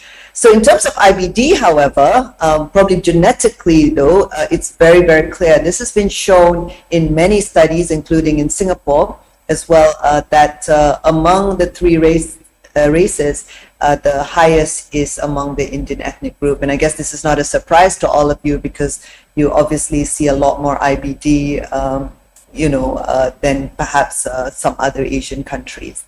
So I just wanted to show you a little bit about the Malay culture, even though I have some Indian heritage as well. This is so being a Muslim, this is a traditional Malay house. This was my late grandmother's house. And every year we go there and for Eid, and we dress up in our traditional costume. So that's me and my children and my husband in our traditional costume. Then in terms of Chinese culture, well, we were very fortunate to have a working group in Penang. This was a few years ago, wasn't it, Rupa? 2017. And we actually, these are some of the Chinese temples and Chinese mansions of Penang. Those were good times, of course, when we didn't have to worry about COVID and social distancing. So other than that, the third largest ethnic group are the Indians, and most of them are Hindus, although they have some who are Christians as well. And I don't know if all of you are aware of this, but this is the very famous Batu Caves, which is one of the largest Hindu temples that is found in Kuala Lumpur. Many, many steps, so you get good exercise as well. So yeah, so if you're ever in Malaysia and you haven't seen it, please do come and see it. Okay, so I'm just going to stop here for a moment. I'm just going to end really by a very, very short video of Malaysia. Stop sharing. Does anyone want to ask me anything while waiting? When will we go there, Ida? Yes. In person. Yeah, that's the real question, isn't it? I guess only time will tell. So, can you see that? No. I'm sorry. I'm saying I'm so happy that India could come to Calcutta before COVID started. Yeah. Can Yeah, you see that? No? You can't see?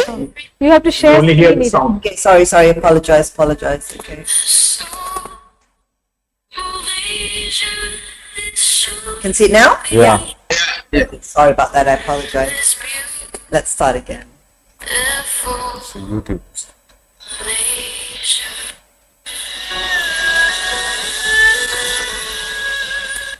Sorry, I'll start from the beginning. It's only for a minute. Apologize. Yeah.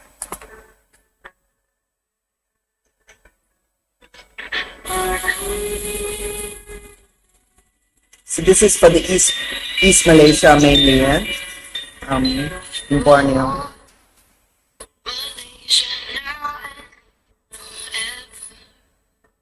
This is the east coast of West Malaysia. So that's the Batu Caves.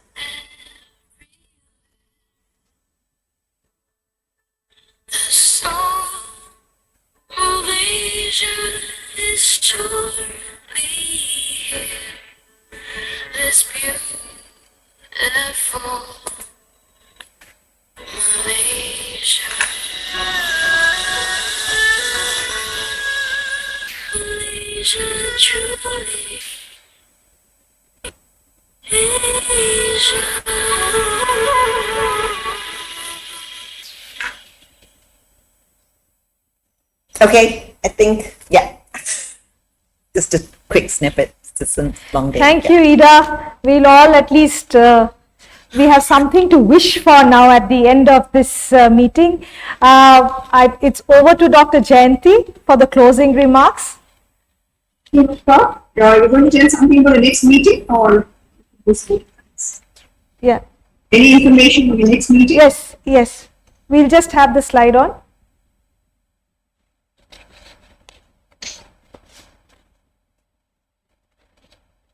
October.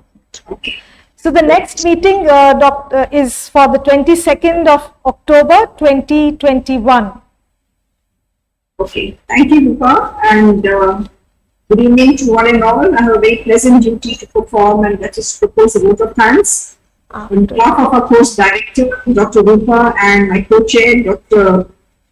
G. Ramesh, we thank Professor Kochhar for getting a very useful and lucid talk on the endotherapy in complicated throats. It was very enterprising. And to all our Indian colleagues, renowned endoscopists. Can I call you? Actually, just ending a meeting. I'll call you. Thank you, Dr. Amol Bapaye, Dr. Mohan Ramchandani, and Dr. Mahesh for taking us through this session.